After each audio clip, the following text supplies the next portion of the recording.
বিশ্রামঞ্জি স্কুলে আজকে যে চুরির ঘটনা সেটা আমার কাছে মনে হয় অস্বাভাবিক, কিন্তু আমার বাস্তবে মনে করছি স্বাভাবিক। কেননা বিগত কিছুদিন আগে এইখান থেকে যারা ক্যান্টিন দিয়েছে ওনার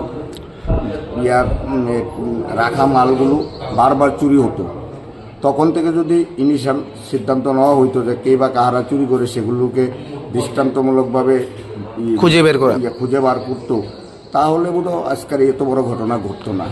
স্কুলে তো বিশ্রামগঞ্জ স্কুলে যে পুরা ডকুমেন্টসটা চুরি হয়ে গেছে, কেননা যে হার্ড ডিস্ক খুলে নিয়ে গেছে। হার্ড ডিস্ক মানে আমাদের ডকুমেন্টস সব কিছু, অর্থনৈতিক হইতে আরম্ভ করে লেখক বাচ্চারা পড়াশোনার যত রিপোর্ট আছে সবগুলো চুরি হয়েছে। সেটাই আমাদের স্কুলের সম্পদ, সেই সম্পদটাই পুরাটাই চুরি হয়ে গেছে। শেফদের পছন্দ সিস্টার মশলা, যা মডার্ন টেকনোলজি এবং স্বাস্থ্যসম্মত। সিস্টার নিশ্চিন্তের প্রতীক।